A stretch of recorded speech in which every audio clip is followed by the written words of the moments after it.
প্রশ্নের উত্তর তো ভাই আমরা দিতে ওইখানে পারলাম কি না। হইতাছে? বলতে পারলাম না তো ভাই, কি হয়েছে এখানে? আরে ভাই আর বলবেন না, এই লোকটা আসছে আইসা আমাদেরকে 4টা প্রশ্ন করছে। যদি 4টা প্রশ্নের উত্তর দিতে পারি সে নাকি ইসলাম ধর্ম গ্রহণ করবে। আমরা তো কেউ উত্তর দিতে পারলাম না। আপনি কি এই প্রশ্নের উত্তর জানেন? কি প্রশ্ন? এই লোকটা বলতাছে আল্লাহ তাআলা এখন কি করতেছেন। আল্লাহ তাআলা এখন, এটা তো আমি বলতে পারলাম না। এটার উত্তর আপনি জানেন না, তাহলে বাকিগুলোর উত্তর দিতে পারবেন না। ভাই আমি দিতে পারবো। কি তুমি দিতে পারবা? জি ভাই, আমি 4টি প্রশ্নের উত্তর দিতে পারবো। আপনার প্রশ্নের জবাব এই পিচ্চি ছেলে দিবে। আচ্ছা ঠিক আছে, দেও। আচ্ছা, আমি যেহেতু প্রশ্নের জবাব দিব, আমি এখন শিক্ষক, আপনি আমার ছাত্র, আপনি চেয়ার থেকে উঠে আসেন। ঠিক আছে, যেহেতু প্রশ্নের উত্তর দিবা সেহেতু বসেই দাও।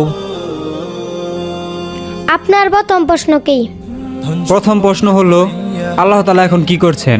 আপনার মতো গর্দবকে চেয়ার থেকে নামিয়ে আমাকে আল্লাহ তাআলা বসিয়েছে। আপনার দ্বিতীয় প্রশ্ন কি? আল্লাহর আগে কে? আপনি 1 থেকে 10 পর্যন্ত গুনেন। 1 2 3 4 5 6 7 8 9 10। আবার 10 থেকে নিচ দিকে গুনে আসেন।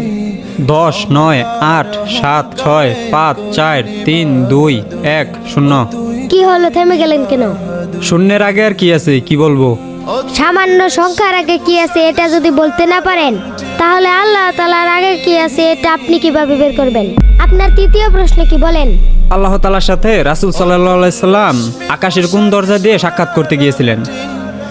এই ডিমটি 28 থেকে 30 দিন পরে বাচ্চা ফুটে বের হবে। বলেন তো দেখি কোন দিক দিয়ে বের হবে? সেটা আমি কিভাবে বলবো? মুরগি যে দিক দিয়ে ফুটো করবে সেদিক দিয়ে বাচ্চা বের হবে। ঠিক কোন দিক থেকে বের হবে?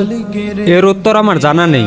ঠিক তেমনি আল্লাহ তাআলা তার বন্ধুকে আকাশের কোন দরজা দিয়ে মেরাজে নেবেন, এটা একমাত্র আল্লাহ তাআলার ব্যক্তিগত কাজ। এটা আপনার আমার জানার বিষয় না। আপনার চতুর্থ প্রশ্ন বলেন। আল্লাহ তাআলা এই পুরো পৃথিবীটাকে একা কিভাবে পরিচালনা করেন? তাহলে চলেন আমার। কি ব্যাপার, তুমি এই অন্ধকার করে একটা মোম জ্বালিয়ে আমাকে নিয়ে আসলে কেন? এই যে মোমবাতিটা, এই মোমবাতিটার আলো কোন দিকে তাকিয়ে আছে বলতে পারবেন? আমি কিভাবে বলবো মোম কোন দিকে তাকিয়ে আছে? মোমের আলো তো পুরো ঘরে ছড়িয়ে আছে। আল্লাহ তাআলা তার নূর আর রহমত দিয়ে ঠিক এভাবেই পুরো পৃথিবীটাকে ঘিরে রেখেছে। আল্লাহ তাআলা এভাবেই পুরো পৃথিবীটাকে একাই পরিচালনা করেন। আশা করি আপনি আপনার প্রশ্নগুলোর উত্তর পেয়ে গেছেন। সত্যি তোমার প্রশ্নের উত্তরগুলা যৌক্তিক ছিল, আমিই বলছিলাম।